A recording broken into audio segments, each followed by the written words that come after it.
மாணவர்களின் வளர்ச்சிக்காக கோவை மாணவி உருவாக்கிய புதுமையான இணையதளம் வைப்ரன்ஸ் ஹப். கோவை மணியக்காரன் பாளையத்தைச் சேர்ந்த சிவராம் அவர்களின் மகள் Rithanya Sivaram the Indian public பள்ளியில் 12ஆம் வகுப்பு படித்து வருகிறார். கல்வி, தொழில்நுட்பம் மற்றும் ஆரோக்கிய வாழ்வை ஒருங்கிணைக்கும் நோக்கில் அவர் உருவாக்கியுள்ள புதிய இணையதளம் மற்றும் மொபைல் ஆப் தான் வைப்ரன்ஸ் ஹப். இந்த தளம் மாணவர்கள் திட்ட அடிப்படையிலான கற்றல் மூலம் அறிவியல் மற்றும் தொழில்நுட்பத்தை அனுபவ ரீதியாக கற்க உதவுகிறது. ரிதன்யா கூறுகையில், இந்த தளம் அமெரிக்காவின் MIT பல்கலைக்கழகத்தின் life long kinder garden framework ஆர்வம், திட்டங்கள், தோழமை, விளையாட்டு என்ற கொள்கையை அடிப்படையாக கொண்டது. இது கல்வியை, புத்தக அறிவை மட்டும் வழங்கும் ஒரு முறை அல்லாது, சிந்தனை திறன், தன்னம்பிக்கை மற்றும் குழு ஒத்துழைப்பு ஆகியவற்றை வளர்க்கும் கருவியாக விளங்குகிறது. அடல்ட் ட்ரிங்கரிங் லேப்ஸ் எண்ணத்தையும் இணைத்து புதிய தொழில்நுட்ப கற்றலை ஊக்குவிக்கும் வகையில் தளம் வடிவமைக்கப்பட்டுள்ளது. இதில் மாணவர்கள் குழுவாக இணைந்து திட்டங்களை உருவாக்கலாம். வாரந்தோறும் பிரச்சனை தீர்க்கும் அமர்வுகள், ஆரோக்கிய பராமரிப்பு வழிகாட்டுதல், மேலும் ரஸ்டி எனப்படும் செயற்கை நுண்ணறிவு அடிப்படையிலான சாட்பாட் மூலம் ஆலோசனைகள் வழங்கப்படுகின்றன. இந்த தளம் மாணவர்களுக்கு முற்றிலும் இலவசமாக வழங்கப்படுகிறது. இந்தியாவில் ஸ்டூடெண்ட்ஸ்க்கு ப்ராஜெக்ட் பேஸ்ட் லேர்னிங்க்கு வேண்டி நான் வைப்ரன்ஸ் ஹப்னு சொல்லி ஒரு ப்ராஜெக்ட் லான்ச் பண்ணியிருக்கேன்.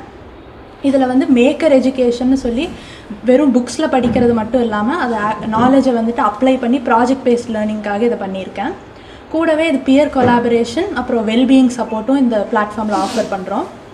இது வந்து MITயில் லைஃப் லாங் கிண்டர் கார்டன் சொல்லி ஒரு ஃப்ரேம் ஒர்க் இருக்குது. அதில் 4 Psன்னு சொல்கிறாங்க. Peers, projects, passion, play. So எங்களோட ஆப்பில் வந்துட்டு ஃபஸ்ட்டு ஸ்டூடெண்ட்ஸ் வந்துட்டு வரலாம். அவங்களோட பேஷன் பொறுத்து, இப்போ கோடிங், மியூசிக், ஆர்ட், சயின்ஸ் அந்த மாதிரி அவங்களோட பேஷன் பொறுத்து ஒரு ப்ராஜெக்ட் அவங்க சூஸ் பண்ணலாம்.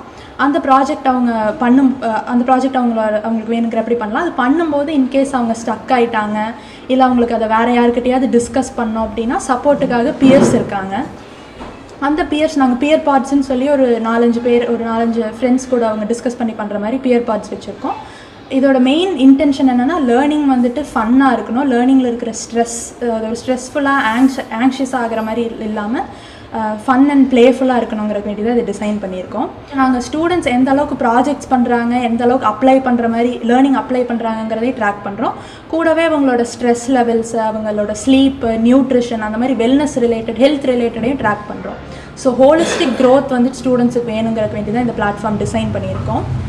இப்போது நம்ம AI வந்துட்டு நிறைய விஷயத்துக்கு யூஸ் பண்ணுறோம். ஃப்யூச்சரில் AI இன்னுமே நிறையா இதை டிஸ்ரப்ட் பண்ணோம். அப்போ நம்மளுக்கு இன்ஃபர்மேஷன் நிறையா கிடைக்கிது. ஆனால் இந்த இன்ஃபர்மேஷனை நம்ம எந்த அளவுக்கு அப்ளை பண்ணுறோம், இதை யூஸ் பண்ணுறோங்கிறது வந்துட்டு அதுதான் ரொம்ப முக்கியம். ஸோ கொலாபரேட் பண்ணுறது பியர்ஸ் கூட, அதுக்கப்புறம் நம்ம ரெசிலியண்ட்டாக இந்த ஸ்ட்ரெஸ் மேனேஜ் பண்ணுறது, ஓனாக திங்க் பண்ணுறது, க்ரியேட் பண்ணுறது, இந்த ஸ்கில்ஸ் எல்லாம் வளர்த்துறக்க வேண்டியதாக வைப்ரன்ஸ் ஹப் லான்ச் பண்ணியிருக்கோம்.